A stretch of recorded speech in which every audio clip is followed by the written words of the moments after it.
Fala galera, tudo bem com vocês? Sejam muito bem-vindos a mais um episódio do Mão na Massa. Pra quem ainda não me conhece, eu sou a Joyce Brandão.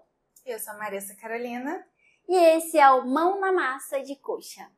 Galera, nesse quadro nós falamos sobre dicas e estratégias que nós duas utilizamos no nosso dia a dia que podem te ajudar a superar a insegurança, ter mais autonomia e ser reconhecido como dono do plantão, né Mari? É verdade. E hoje a gente vai falar de um assunto que, quando eu comecei, ele me fazia tremer muito na base, que era a ressonância de coxa. Porque assim, embora o planejamento da ressonância de coxa em si não seja um mistério, um bicho de 7 cabeças, mas assim, me apavora muito exame comprido. Por quê? Por quê? Porque tem mais chance de... Se eu cometer um erro, por exemplo, eu tenho que repetir aquela sequência. E o que é longo fica ainda mais longo, por erro meu. E a chance do meu paciente ele mexer e eu ter que repetir essa sequência de novo, quando eu finalmente acertei o posicionamento, é muito grande. E isso me fazia tremer na base, Joyce, não vou mentir pra você não. Porque o medo de mandar um exame todo cagado pro Pax e vir a reconvocação, ele era muito real na minha vida. Na minha ainda é. Ó, eu vou falar pra você que quando eu comecei a aprender ressonância, acho que os primeiros exames que eu aprendi foi crânio, coluna, joelho, tive um pouquinho de dificuldade com o ombro. E aí depois eu comecei a ter medo, literalmente, de coxa. Porque eu tinha medo dos artefatos que apareciam. Tinha muito medo de aparecer alguma coisa que eu não soubesse resolver. E eu tinha medo de aparecer na minha agenda paciente gordo. Eu tinha medo de aparecer na minha agenda pacientes muito altos. Porque eu sabia que, querendo ou não, era sinônimo de problema. Por quê? Nesse contexto, normalmente eu tinha um evento de distorção nas extremidades, problema, falha de supressão. Inclusive, um dia desse, um aluno mandou uma foto pra mim bem assim, desesperado. Parecia um balão, assim, ó, o FET 7 dele, da coxa. E ele, Joyce, pelo amor de Deus, o que tá acontecendo aqui? O médico fica reclamando que só o meu exame fica assim. E eu falei, caraca, já passei por isso. Já levei puxão de orelha por isso. Nada ensina mais na vida do que um belo puxão de orelhas. Isso é verdade. Isso é verdade. E aí eu tinha muito medo por conta disso. Já você tem medo de precisar repetir a sequência? Eu tenho muito medo de ter que repetir a sequência. É porque assim, vou usar o exemplo do ombro, por exemplo. É um exame que eu, particularmente, acho que não é muito confortável. Principalmente se o paciente estiver com dor naquele ombro, né? Se ele for um paciente mais obeso e tem que ficar com o braço para cima, e às vezes os dois ombros estão doendo, a posição não é muito legal e tudo mais. E aí, quando você fica repetindo sequência, a chance dele apertar a buzininha, ela aumenta. Porque, caraca, é verdade. não é? E apertou a buzininha... Eu acho que assim, isso é pra todo técnico em radiologia. Apertou a buzininha, já dá aquela acelerada no coração, sabe? É quase uma cardíaca com estresse.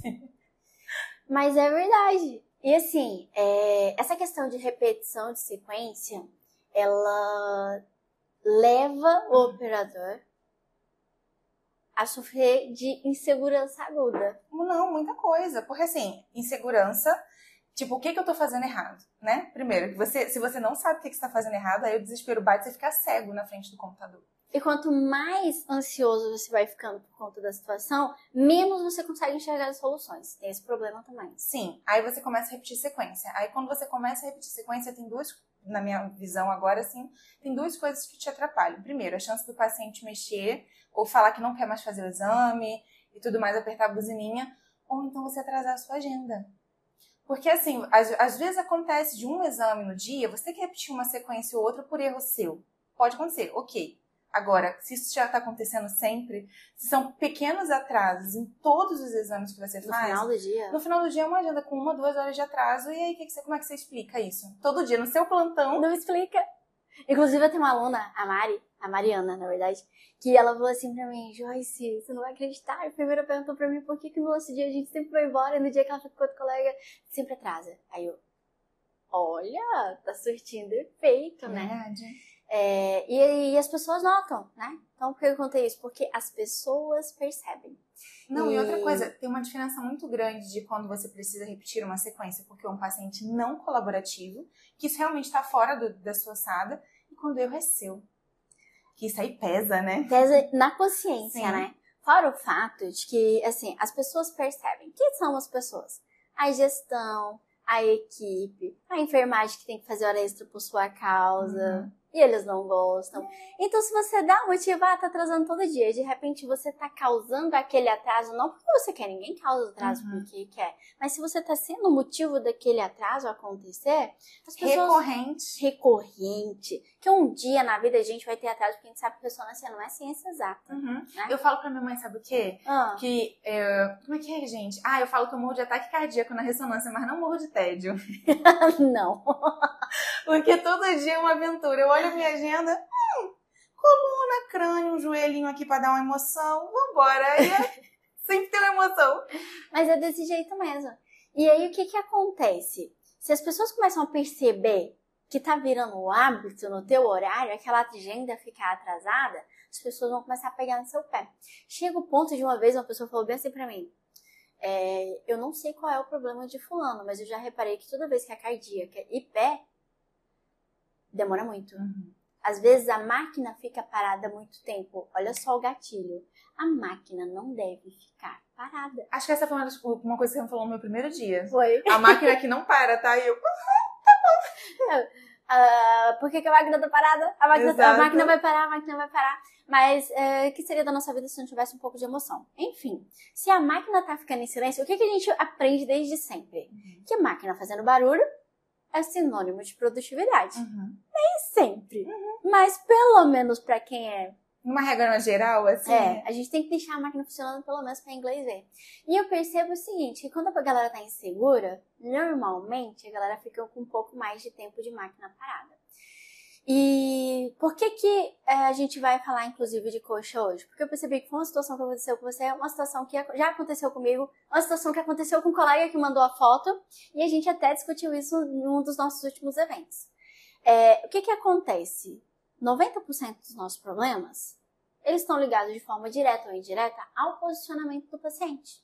E tem gente que não leva isso muito a sério, né? Então hoje a gente vai fazer uma dinâmica bem legal aqui para mostrar o quanto é real esse atraso de agenda no final do dia por conta de um posicionamento mal feito. Você mesmo falou que teve uma experiência recente em relação a essa questão do posicionamento. Não me orgulho disso, mas é bom a gente contar as coisas assim pra a pessoa não se sentir sozinha. Gente, já aconteceu com vocês. Conta aqui nos comentários pra eu não me sentir sozinha, por favor. Era o último paciente do dia. E ele tinha um quadril e ele tinha uma coxa pra fazer. Mesmo paciente. E era com contraste. Eu já tinha feito quadril, vi que o exame precisava de contraste, aí fui pra coxa. Então, assim, já é um exame naturalmente longo. O paciente estava com dor, ele queria que acabasse logo, eu queria que acabasse logo. Eu olhei pra coxa dele e eu vi que, sim, eu acho que cabe numa tomada só. Sabe aquele paciente que engana? Eu falei, eu acho que cabe numa tomada só, vou tentar fazer. E eu tentei. E não deu certo. E não deu certo. Por quê? Porque a coxa dele era bem grande. Não era tão grande assim, mas não cabia no FOB de 48. De jeito nenhum, não cabia, acredita em mim. Distorceu, ficou cortando, sabe? Eu tentei. Você acredita em mim que eu tentei? Eu fiquei uns 10 minutos nessa brincadeira tentando. E eu falei, não vai dar certo. Tudo isso porque eu não queria fazer pacing, porque eu não queria que o exame se estendesse ainda mais. O problema é esse, né? Da questão do pacing. Você acaba meio que fazendo 2 exames pelo preço de um. Porque você tem que fazer metade superior, metade inferior. E aí, assim, na esperança de não ter que fazer o pacing, eu tentei fazer caber em uma tomada só que não ia ficar legal. Eu olhei para aquilo ali e falei, eu não tenho coragem de enviar isso aqui pro Pax. Eu falei, vou fazer o pacing, é isso. E aí eu fiz, o exame ficou bonito, graças a Deus, mas... Só que, tipo assim, nisso eu aprendi. O tempo que eu perdi tentando fazer aquele exame caber numa tomada só, foram 10 minutos que não voltam mais, que eu tive que fazer o pacing de qualquer maneira. Então, assim... A gente tem que saber que tem hora que a gente vai ganhar, tem hora que a gente vai perder nesse quesito. E às vezes você aceitando que vai perder logo de cara, você perde menos. Né? Sim. Você perde menos tempo. Foi essa experiência que eu tive. Então, já aconteceu muito disso comigo e eu acho que a pior coisa que pode acontecer dentro de um exame de coxa é você fazer um posicionamento mal centralizado. Porque às vezes ele cabe dentro dos 48 centímetros, ele cabe dentro do limite de alcance ali do sinal selecionado. Por exemplo, bobina 1-2, por exemplo. Ou 3-4, depende de como você está posicionando. E a gente fala muito 1-2 porque é a nossa realidade, né? Mas cada máquina tem sua nomenclatura, seus canais aí, tudo certo. Mas assim, você botou o paciente lá dentro e não teve o cuidado de centralizar, que eu acho que é o nosso primeiro grande cuidado no posicionamento de coxa, é você entender qual é o exame que você vai fazer. E outra coisa que a gente tem que levar em consideração também é a rotina, a realidade no qual você está inserido. Porque é muito bonito a gente ver funcionando na vida alheia e achar que dá para aproveitar isso 100%. Então, o que acontece muito com quem trabalha com GE? A gente acaba fazendo coxa bilateral. Até por conta da questão do FOV de frequência ser um pouco mais complicado de ajustar na direção de frequência, né? Então, a gente faz coxa bilateral, sagital unilateral, axial unilateral. Ainda tem isso, né? Além de fazer o peixe, que a gente faz 2 exames, a gente ainda manda as 2 coxas. As 2 coxas. E aí, o que acontece? Quando você não centraliza muito bem o paciente, você acaba tendo problema de, às vezes, o lado de interesse ficar com falha de supressão. Se você usa PE7, né? Ou o STIR. No caso do STIR, é mais fácil você ter problema de distorção, tanto ali na região da cabeça do fêmur, quanto na região da articulação do joelho. E isso vai ser muito ruim, tanto para a estética do exame, quanto para a tua reputação como operador de ressonância, que é muito importante. O médico olha o capricho que a gente faz do exame. Por exemplo, quando eu faço peixe, eu monto o peixe, e dependendo da situação, às vezes eu mando só o peixe para laudo, nem mando as 2 partes. Por quê? Fica mais bonito, fica mais visual. E é uma coisa que a gente tem que pensar bastante mais agora, porque a gente não faz mais impressão. O paciente acessa as imagens dentro do PAX, do jeito que a gente manda. Não, e outra coisa, vindo para nossa realidade, a gente recebe muitos pacientes de fora. Sim. Pacientes de outras cidades, que às vezes eles viajam, sei lá, 300 quilômetros ou mais para vir fazer o exame com a gente. Sendo que tem uma clínica de ressonância na cidade deles. Então, assim, eu penso muito nisso. Eu falo, cara, tem uma clínica. Ele podia, sei lá, gastar 10 minutos para chegar lá. E ele viaja 3, 4 horas pra fazer o exame com a gente. Então, assim, tem que sair bonito. Não tem outra opção. E assim, a gente leva muito a sério, né, galera, a questão das nossas políticas. A gente é uma empresa de prestação de serviço, obviamente, e a gente tem que ter o cuidado com o nome com a nossa reputação. Então, a gente trabalha com 3 pilares fundamentais, que é exame não atrasa. Então, a gente não trabalha com agenda atrasada. A gente não tem hora extra de agenda atrasada. A gente trabalha com o segundo pilar, né, da nossa empresa, exame não sai daqui feio. O paciente veio aqui, é para sair bem feito, diagnóstico e bonito, né? Então, graças a Deus, a gente tem uma agenda que permite a gente investir mais tempo na aquisição, para que a gente entregue a qualidade de imagem que o paciente merece. E, além disso, a gente trabalha com uma máxima que é, daqui não sai reconvocação. Então, a gente começa a aprender que se você trabalha dentro desses 3 pilares, que sua agenda não vai atrasar, de que seus exames vão sair bonitos, laudáveis e diagnósticos, e que você não tem reconvocação no teu horário, você começa a despertar a atenção de quem trabalha com você, do médico cardiologista, do gestor, e fala, ele pode até não gostar de você, mas ele te mantém no quadro por conta da tua eficiência. E aí eu acho que o 4º pilar é a gente tentar ser legal, ser amável, porque faz muita diferença no ambiente do trabalho, porque nós passamos quase 90% do nosso tempo aqui. Não, e outra coisa, eu particularmente acho muito mais fácil você trabalhar num ambiente harmonioso. Porque assim, você não precisa ficar pisando em ovos no ambiente do seu trabalho. E você precisa ter a colaboração de todas as outras áreas. Sim. Porque assim, às vezes... A gente não existe sozinho. Não, e às vezes assim, você tá ocupado fazendo alguma coisa aqui, e se você tiver às vezes um bom relacionamento com a enfermagem vê que você tá ocupado e fala, não se preocupa que eu tiro o paciente pra você. Não é? Entendeu? E aí você fica assim, muito obrigada, meu anjo. Tipo isso. Então, assim, a gente tem que trabalhar pensando em dar o melhor de nós. E voltando para a questão do posicionamento da coxa. Você posiciona ou mal posicionar. Aí você, às vezes, gasta, sei lá, uns 3, 4 minutos para posicionar o paciente.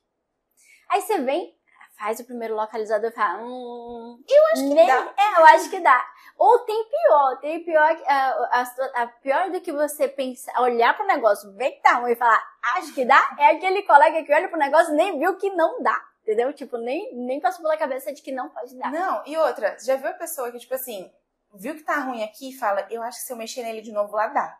E aí mexe nele de novo, aí roda outro logo, mais um tequinho. Já vi. Mais um tequinho, aí não deu. E aí volta e fala assim, eu vou tentar rodar porque talvez fique bom. E aí não fica, nessa brincadeira foi 20 minutos embora e você tá com vontade de chorar já que o paciente tá agoniado lá na mesa. Eu lembro de uma vez que eu recebi uma ligação de uma aluna, que é a Patrícia, e ela tava justamente com o exame de coxa na mesa. E aí, o que aconteceu com a Paty? Ela tava tendo esse problema de falha de supressão, ela tava fazendo pós-contraste, não tava saturando, e o restante do exame já tinha ficado ruim, Imagina, o restante do desenho já tinha ficado ruim. Mas o pós-contraste tava péssimo. Inaudável. Uhum. Não dava pra mandar aquilo. E ela falou, Joyce, pelo amor de Deus, me ajuda. É a última sequência. Eu já tô com esse paciente há 1 hora na mesa. Eu falei, meu Deus do céu, mas eu vou falar um negócio pra você. Se você quiser resolver este problema, você vai ter que reposicionar o paciente. Porque ele não tava bem centralizado? Não tava bem centralizada. Tava encostando na body. Tava quase encostando na body. E aí, o problema é que sim, que a gente vê a máquina desse tamanho, eu acho que a originalidade dela é de ponta a ponta, e não é. E o FOV dela, pra completar, é redondo, não é quadrado como a gente gostaria que fosse. Eu falei, você vai ter que jogar ele mais pro meio da mesa, porque senão você não vai conseguir. Ela começou a chorar no telefone, Joyce, eu não posso, porque já tá com 1 hora na mesa. Se eu reposicionar, vai gastar mais tempo. Eu falei, se você não reposicionar, você vai perder mais tempo ainda. Você vai perder mais tempo ainda, porque você vai tentar resolver um problema que não tem solução, que a solução dele tá no posicionamento, não tá na física da ressonância, e você ainda vai se queimar com o teu médico radiologista. Sabe, eu acho que isso também vale um outro vídeo que eu vou dizer agora, mas uma coisa que eu percebi na minha rotina. Às vezes, quando você tem noção disso, do que pode dar problema, você orienta melhor o seu paciente. Sim. Então, por exemplo, quando eu vou fazer um ombro, que agora você sabe que o ombro é meu amorzinho, né? Eu tenho um crush assim com o ombro, eu amo exame de ombro. Mas assim, eu aviso pro paciente, olha, você vai ter que ficar o seu ombro de interesse vai ter que ficar no máximo possível no centro da mesa, porque é onde a gente tem um sinal melhor, as imagens do seu exame vai sair melhor. O próprio paciente já vai chegando assim pro lado, aqui tá bom? Entendeu? Então, quando ele mexe, ele fala, eu acho que eu mexi, porque ele saiu da centralização que eu tinha colocado. Mexeu mesmo, vamos mais um pouquinho. Então, assim, entendendo um pouco de física... Compartilhar a responsabilidade do paciente. Né? Sim, entendendo um pouco de física, você consegue orientar melhor o seu paciente e ele fica mais colaborativo com você, porque ele entende por que você está fazendo aquilo. Cara, quanto mais tempo passa, quanto mais assim os anos vão passando, mais eu acredito que os 5 passos dele é uma receita infalível. Porque olha só, 90% dos problemas a gente resolve aqui na questão do posicionamento. Centralizou. Joyce, paciente é grande, centraliza. Paciente é gordo, gira um pouco, centraliza. Mas é bilateral. Aí vale a pena você ter o quê? Um traquejo, né? Saber conversar com o seu supervisor, né? Porque de repente tem alguém acima de você antes de chegar no radiologista, fala, olha, desse jeito não vai dar. O que a gente pode fazer? Vamos fazer um FOV retangular? Dá pra fazer? Faz, show de bola. Mas aí você tem que saber o que você tá falando pra você poder argumentar com o seu superior. Se você não tem noção de física da ressonância, você não tem argumento. É isso que acontece. Eu já tive vários casos de alunos que passaram por maus bocados, porque eles até sabiam que o que estava vendo na tela não era o que tinham que ver, mas eles não sabiam explicar por quê.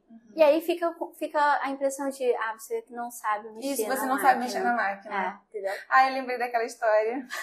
da menina, né? É triste. E é muito... Gente, eu vou falar um negócio pra vocês estão achando que é brincadeira, mas não, tá? Eu tenho pelo menos uma amiga pessoal muito importante e uma aluna que foram chamadas de burra, porque não conseguiram explicar o motivo do problema, e aí ficou parecendo que o artefato era culpa delas, não uma situação intrínseca do exame, da situação e do paciente, entendeu? Então, realmente pode acontecer.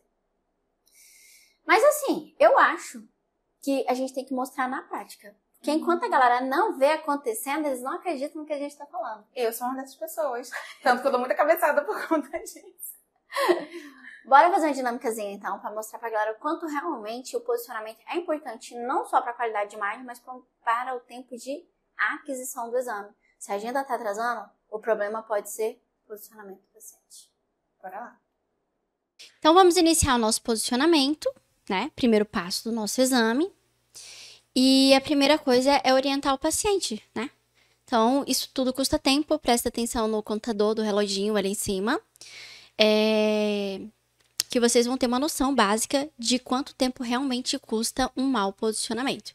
Então, eu pedi a paciente para deitar de barriga para cima, cabeça para fora, né, entrando com os pés. E agora eu vou buscar as almofadas para iniciar o posicionamento dela e a bobina também. Então, já coloco a bobina ali com cuidado. Percebam que você precisa ter cuidado também com o cabo da bobina. E aí, eu vou dar uma olhada na perna dela, na coxa, porque a gente vai fazer aqui umas sequências de coxa. E o que você precisa prestar atenção? Se essa coxa vai caber, né, ali legal, na extensão de limite de sinal que você tem ali na bobina de mesa, no caso eu vou usar o canal 2-3, ou se é tão grande e vai ficar faltando muito sinal em cima ou embaixo. Aqui eu vou tentar posicionar o paciente, né, para pegar tudo de uma vez. Bom, posicionado o paciente, você tenta cuidar do conforto dela. E isso leva tempo também. Gente, esse processo do posicionamento, normalmente aqui, a gente gasta tipo uns 2, 3 minutos. Quando o posicionamento é muito complexo, a gente gasta uns 4. Porque a gente tem 30 minutos de agenda. Tem que posicionar esse paciente, tem que fazer o exame, tirar esse paciente e colocar o próximo. Aqui eu vou colocar essas almofadinhas só para deixar a paciente mais confortável e evitar que ela fique mexendo durante o exame. Então, beleza, eu posicionei, não tive o cuidado de centralizar a paciente no meio da mesa. Vou fechar aqui a faixa, né? Para poder apertar a bobina ao corpo da paciente, ajustar a bobina ao corpo da paciente.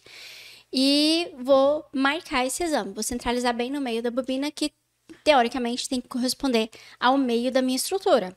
Então, galera, terminou de posicionar, a gente vem aqui para o equipamento. A gente vai puxar o exame, isso leva um tempo. A gente vai puxar o protocolo e vai iniciar a aquisição. Observe que levou 5 minutos para eu perceber que o primeiro localizador não estava bom, desde o início do exame. Então, eu vou ter que ir lá, vou reposicionar essa paciente. Então, vou puxar ela para fora, vou verificar o que eu posso fazer para melhorar esse posicionamento, vou marcar e vou reiniciar o exame. Feito isso, eu vou voltar para a máquina de novo, duplicar o localizador e repetir aquela aquisição para ver se deu certo o sinal. Daí, galera, observe o seguinte, que aos 8 minutos e 18 segundos, eu percebo que meu exame não está bem posicionado, que eu vou ter que reposicionar de novo, porque está faltando sinal no terço inferior da coxa. Então, eu vou levantar e vou novamente reposicionar esse paciente. Aí, eu falei para o paciente fazer o seguinte, sobe um pouquinho. Às vezes, o pouquinho que o paciente sobe é muito. É o que vai acontecer aqui. Puxei a paciente, pedi para ela subir, marquei de novo e fui novamente realizar outro localizador. Então, a gente segue o processo de novo. Tudo bem que eu estou fazendo de propósito aqui, simulando uma situação que poderia, de fato, atrasar a minha agenda, né? Mas faz outro localizador e descobre mais uma vez que o paciente agora subiu demais. E agora está faltando sinal em cima. Aí, o que eu vou ter que fazer? Eu vou ter que ir lá, reposicionar a paciente novamente. Como no caso eu vi que ela desceu demais, eu vou pedir para ela subir 2 dedinhos, nem vou mexer com o posicionamento dela. E aí, por fim, agora deu certo. Então, vamos iniciar aqui o planejamento do exame. Vou começar com o Coronal T2 FET7. E partindo do pressuposto que eu não domino a física da ressonância, eu não vou perceber o quê? Eu tô fazendo uma coxa direita, tá, gente? O planejamento aqui da ideia é tentar fazer uma coxa direita. Aí, o que acontece? Eu percebi, que tem um artefato aqui, lateral, simulando um moiré. Se eu não fizer nada no posicionamento para ajustar isso daqui, provavelmente eu vou ter um problema gigante de supressão. E como o exame é coxa bilateral e a paciente ela tem o quadril largo, o que vai acontecer? Provavelmente eu já vou ter falha de supressão mesmo. O ideal, dentro de um contexto que você domina a física da ressonância, é você escolher um método de supressão mais adequado. Tanto é verdade que olha só o resultado do nosso exame agora. Aos 18 minutos e 17 segundos sai a minha parcial e eu consigo perceber o quê? Que o exame ficou bem ruim, tá bem mal suprimido e se é para estudar a coxa direita, não vai dar para fazer. Se você já domina a física da ressonância, você vai entender o quê? Que para esse exame, nessas condições, o FET7 não vai servir. Ou você vai ter que lançar a mão de um IDIL ou de um STIR. No meu caso, eu vou puxar um STIR aqui.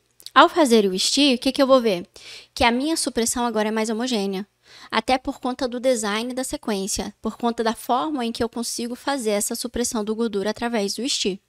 Entretanto, eu percebo que, nesse STIR, uma distorção nas extremidades, que é fruto da falta de homogeneidade que a gente tem, de fato, ali nas extremidades, tá? Então, ali na cabeça do fêmur, bem próximo da cabeça do fêmur, eu ainda tenho um pouco de distorção. O que podia melhorar isso daqui? Principalmente o domínio da física e entender o quanto o posicionamento é importante para evitar e antecipar artefatos. E aí, Mari, o que você achou? Que lição você tirou do nosso Mão na Massa hoje? Que é muito bom você entender de posicionamento, é muito bom você entender de física, para você não fazer cagadinha no seu planejamento. Mari, o que você diria pro nosso estagiário que vai chegar agora em janeiro, que disser, não, eu preciso de física, eu quero aprender o planejamento mesmo? Então, meu anjo, você vai fazer acontecer com você o que aconteceu comigo. Você vai dar umas testadas ali, você vai ficar triste, vai sentir uma leve vontade de chorar. Melhor aprender física, não é? Então, assim, eu acho que eu gostaria muito de poder falar muito de muita coisa. Uhum. Né? É porque, assim... Da gente falar os 5 passos do exame de coxa, os mas 5 é passos, impossível. eles rendem muita coisa, na verdade. Porque são detalhes que você aprende no seu dia a dia, que você tem que prestar atenção pra você sair com um exame laudável daqui. Um exame que dá orgulho de mandar pro Pax. Aê, garota, porque assim, existe uma diferença grotesca e gigante entre exame laudável, que é aquele que dá pra passar, e exame padrão de quem é dono do plantão. Exame padrão simplificando de qualidade, entendeu? Vou te confessar uma coisa aqui agora, bem rapidinho. Quando você precisou ir na aplicação e tudo mais, ficar um tempinho fora, o que mais passava pela minha cabeça era: eu tô aqui representando o nome do Simplificando Ressonância. Ai, que horror. Eu não posso fazer a Joyce ter vergonha disso, tipo, de eu fazer alguma coisa assim muito absurda e você falar assim, caramba, é o nome da minha empresa que tá carregando, Marisa. Esse é um receio que eu tinha. Que às vezes eu acho que as pessoas, elas não entendem que, assim, vestir a camisa da empresa não é puxar saco do seu chefe. Entendeu? É você valorizar o local de trabalho que você tá, que eu particularmente gosto do meu local de trabalho, e falar assim, não, eu preciso me tornar um funcionário que a minha chefe vai virar pra mim e vai falar assim, eu não posso perder você. Exato. Inclusive, eu tô até lendo um livro que eu tô achando muito interessante, porque ele tá realmente falando... o nome do livro é Como Ser Insubstituível no Trabalho. E ele prega exatamente o que a gente fala que é o dono do plantão. É o cara que superou a insegurança, que ele conquista a autonomia que ele precisa para fazer a alteração no protocolo, quando, tipo, Joyce, encheu a máquina, vão ligar para quem? Pra Joyce. Não é plantão da Joyce, quem tá aqui? Maressa, vão ligar pra Maressa, entendeu?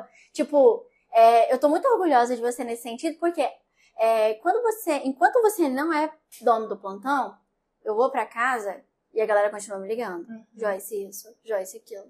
E, gente, tem uma coisa que eu amo do fundo do meu coração, é dormir de tarde. E não existe nada pior do que dormir pensando no telefone. Ou, como eu já fiz muitas vezes, falar, William, tô indo tirar um cochilo, deixar o telefone do lado dele para caso de receber mensagem da clínica. Hoje, eu falo com muito orgulho, muita satisfação assim no coração, de que eu dormi em paz. Eu não preciso olhar o telefone, porque eu sei que se você tá aqui, as meninas não vão se dar o trabalho de ligar para mim, para pesquisar um pedido, para perguntar se o paciente pode fazer o exame, se tem alguma contraindicação. Elas vão tirar suas dúvidas com você e você vai fazer, entendeu? E sabe uma coisa que eu achava no início, eu tinha muita dúvida disso, porque você falava que o dono do plantão não é tempo, né? O tempo que você tem de ressonância. E eu ficava assim, será que eu sou esse tipo de pessoa? Eu sempre me pergunto, será? Pra cima de mim, Leônidas, pelo amor de Deus. E hoje em dia, que eu tô fazendo 3 meses aqui, eu fico assim, cara, que dia possível. Você faz 3 meses? Dia 21. Dia 21? Dia 21. Eu fico assim, gente, é possível. É possível você chegar lá. Claro que você tem que se esforçar, é se dedicar. Não vai cair, o ser dono do plantão não cai no seu colo não, tá? Do tipo assim, meu Deus, acordei hoje, sou dono do meu plantão. Mas assim, é tão gratificante, tanto ouvir isso de você, quanto assim, sei lá, chegar um problema que eu sei que na minha primeira semana eu ia sair daqui chorando se jogasse esse problema no meu colo, e hoje eu falo assim, não, joga pro peito da mãe aqui, que a gente faz, vambora. É isso? E aproveitar, eu acho que o nosso Mão na Massa nem é disso hoje, mas acho que é legal a gente compartilhar isso com o pessoal também. Mari, como você se vê e como que você se sente fazendo uma retrospectiva da primeira semana que você teve aqui, o sentimento seu como pessoa, como profissional, como operador, pra pessoa que operou a ressonância semana passada? Eu queria ter feito um vídeo meu da minha primeira semana. Porque eu saía daqui com um sentimento de desesperança tão grande, achando que eu era burra demais pra operar ressonância. Você achou que a ressonância não era pra você em algum momento? Achei. Eu achei que assim, na verdade eu achava que você ia se dar conta disso em algum momento, porque eu já tava achando que não era pra mim. O meu medo era você perceber isso e falar, então, volta pro Rio de Janeiro. E hoje em dia eu falo, olha, eu acho que todo mundo pode ser dono do plantão, se você se esforçar pra isso. E eu tô me esforçando pra isso, e eu espero que outras pessoas, quando estiverem vendo esse vídeo também, percebam que assim, olha, gente, não tem por que você ir chorando no ônibus voltando pra casa. Você pode se tornar dono do seu plantão se você tiver um método de aprendizado, que como eu tive, e hoje eu sou muito grata, inclusive. E eu dou muito valor aos 5 passos, e eu consigo fazer exames que eu nunca tinha feito antes, graças aos 5 passos, aplicando os 5 passos. Então, Como foi assim, que você se sentiu um dia que você fez a ressonância de carótida sem ter visto nenhuma única vez? eu pensei, Joyce, eu saí saltitando pela rua na hora de ir embora igual uma gazela. Eu acredito. Já fiz isso. Então é isso. Eu tô muito feliz com o seu desempenho, né? Acho que a gente tem que fazer um vídeo só pra contar pra galera toda essa história aí da evolução, enquanto tá fresco, né? Toda a emoção. E eu acho que na próxima quarta-feira a gente tem que trazer outro Mão na Massa mais legal que esse ainda. Eu também acho. Então, se vocês estão aguardando o nosso próximo Mão na Massa, acreditem que eu também estou, porque eu aprendo tanto com esse Mão na Massa que por mim a gente tinha Mão na Massa todos os dias. Mas não dá. Mas é sobre isso. Tem Mão na Massa de mama, né? No forno. Sim. Agora você sabe. Gente, a gente fez a gravação do Mão na Massa, tá? É só um spoiler pra quem tá precisando de aprender mama.